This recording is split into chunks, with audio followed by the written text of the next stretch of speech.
Hey, you think I don't know about YouTube? Well, I do. With today's story, you'll laugh, you'll learn, and you'll remember where you come from and recognize where you are going. The elders say, what the old sees while sitting, a young cannot see even from the top of a tree. So come now, listen well and let the story speak to your spirit. In the golden plains of Kenya, where the horizon hums like a drum beneath the sun, and acacia shadows dance upon the savanna, there once lived a hyena who envied wisdom more than meat. The world called him Mvurya, which in the old tongue meant the one who laughs behind hunger. For Mvurya's laughter was not born of joy, but of longing to be something greater than what the world saw when they looked upon his spotted hide and crooked grin. From the time he was young, Mvurya had been mocked by every creature of the plains. The lions called him coward, the jackals called him thief, and even the vultures, those lazy eaters of what was already dead, looked upon him with disdain. He lived in the scraps of others' triumphs, in the dust of others' glory. Yet in his heart grew a question that would not rest. Why should wisdom belong to the lion or the owl when cunning lived just as fiercely in the hyena's bones? The elders of the savannah told of a spirit that guarded the wellspring of wisdom, hidden deep within the folds of Mount Nyiro, where clouds touch stone and the earth breathes secrets into mist. Few dared to seek it, for the path was guarded by trials unseen and choices that weigh heavier than hunger itself. But Mvurya, driven by envy and by a pride too sharp to dull, swore that he would find this spirit and drink from the fountain that made beasts wise. He began his journey at dawn, when the dew still clung to the grass like 1,000 silent prayers. The wind carried the scent of distant rain, and every step echoed through the emptiness of his solitude. Along the way, he met creatures who warned him that wisdom was not a thing to be taken, but a burden to be earned. Yet Mvurya listened only to the throb of his own ambition. He believed that once he was wise, the laughter of the plains would cease and even lions would bow before him. As he walked, days melted into nights and nights into dreams that whispered truth he could not yet understand. The stars watched, patient and silent, as he crossed rivers that sang of old sorrows and hills that remembered the footsteps of forgotten hunters. In one valley, he found a field of bones bleached white beneath the sun, remnants of those who had sought the same path before him. He stepped carefully among them, whispering to himself that he would not join their silence.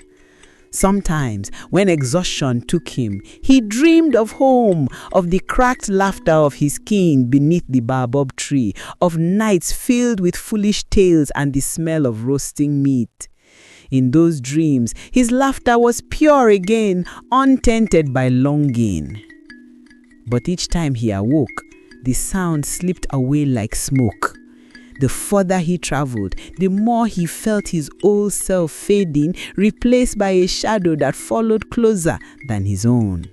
When he finally reached the slopes of Mount Nyiro, the air grew thin, heavy with the scent of cedar and rain. Clouds wrapped around him like spirits watching from the in-between. There upon a ledge carved by wind and time, he saw a pool that shimmered with no reflection. Its surface was still, as though it waited for him. Around it, ancient symbols glowed faintly on the rocks, marks older than memory, pulsing with a rhythm that matched his own heartbeat. He crept forward, trembling not with fear, but with awe. As he peered into the pool, it darkened, and within its depths he saw his own reflection.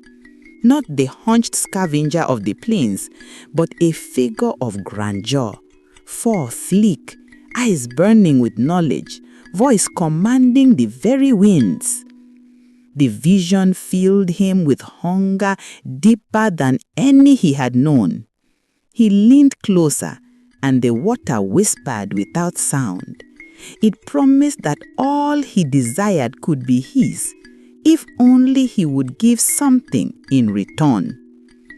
The spirit of wisdom did not appear as beast or ghost, but as a feeling, a presence that pressed upon his mind like a hand upon a drum, steady and inescapable. It asked not for offerings of flesh or blood, but for truth. Every seeker must surrender what they value most, for wisdom cannot dwell in hearts still owned by pride. Mvurya hesitated. For all his ambition, he had little that could be called precious. Yet when he looked deeper into the pool, he saw the thing he feared to lose most of all, his laughter. The sound that mocked the world but also kept him from breaking.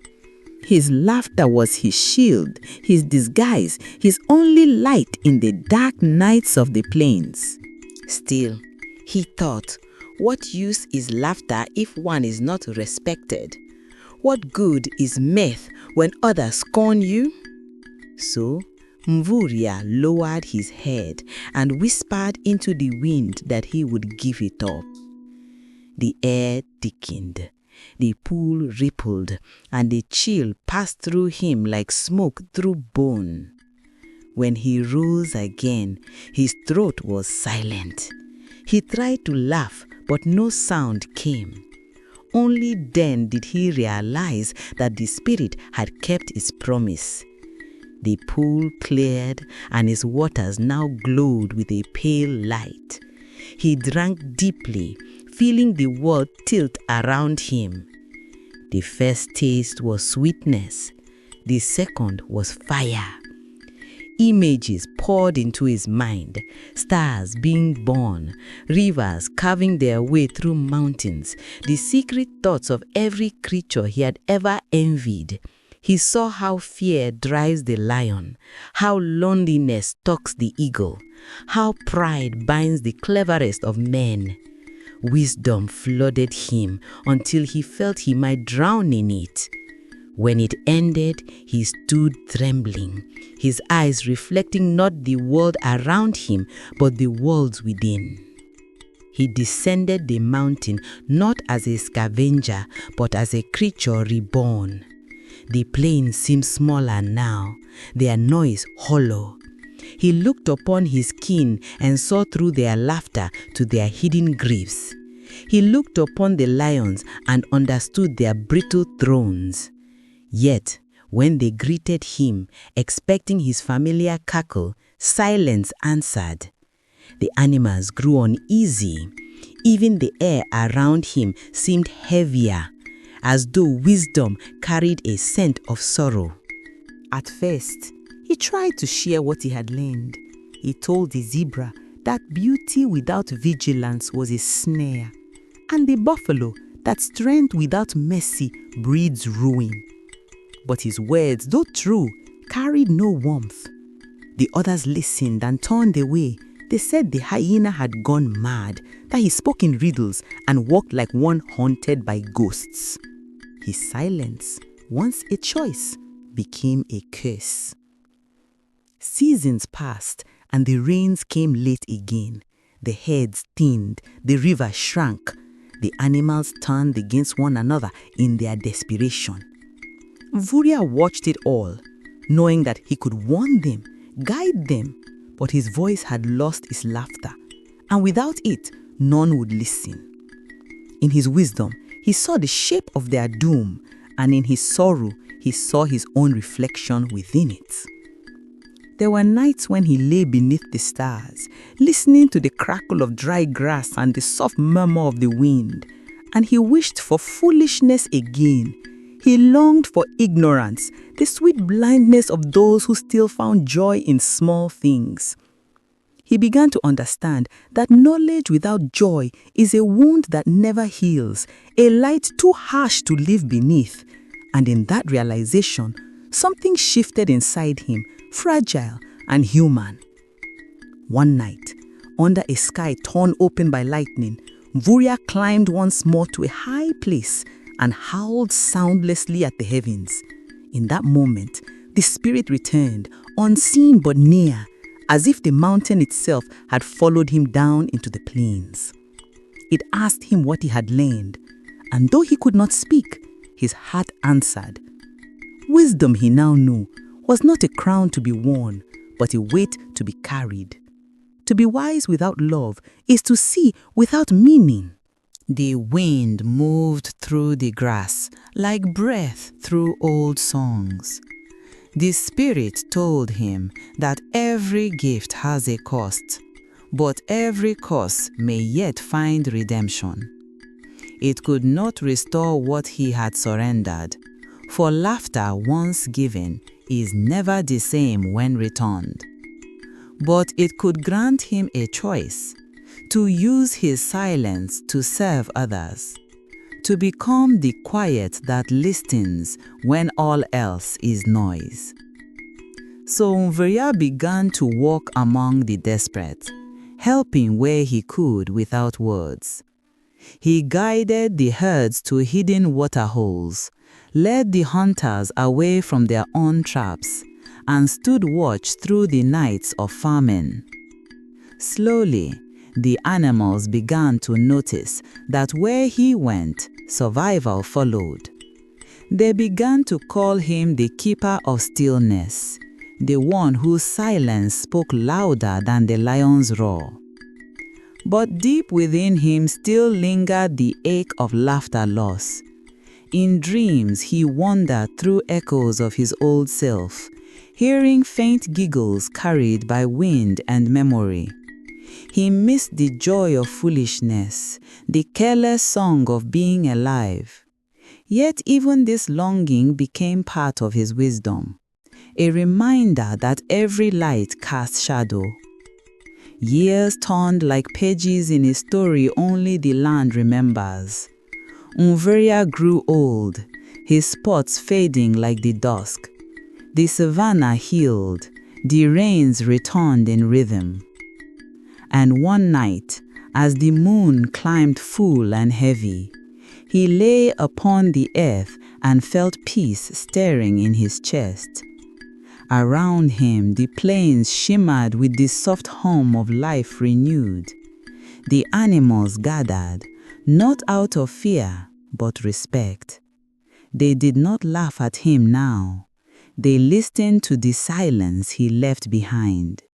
As he closed his eyes for the last time, a soft sound rose from his throat, not the harsh bark of mockery, but a true laugh, gentle as rain on dry soil. It was the first and last laughter he had known since the mountain, a gift returned in mercy. The wind carried it far, over the rivers, over the hills, until it reached Mount Nyiro, where the spirit of wisdom rested. There it became a song. And so, in the villages of Kenya, where the fires crackle and the elders speak into the hush of night, they still tell the tale of Mvurya, the hyena who wanted to be wise. They say he walks the border between sound and silence, laughter and knowing, reminding all who listen that wisdom without joy is a drought that empties even the deepest well. For the elders say, a fool who laughs may yet learn, but the wise who forget how to laugh have already begun to die. And when the night wind passes through the grasslands, carrying a low rolling chuckle that seems to come from nowhere. The people smile and whisper to their children that Mvurya still roams, the hyena who found wisdom, and in losing it, found his soul. My dear ones, this is where our story ends for now. But tell me, what did your heart feel as you listened? Share your thoughts in the comment, You know Grandma loves to hear from you. And don't forget, press that subscribe button, like the story, and ring the little bell so that every time I come back here, you will be the first to join me. Until then, may your paths be safe, fruitful, and peaceful. Remember, keep your heart warm, your spirit curious and kind.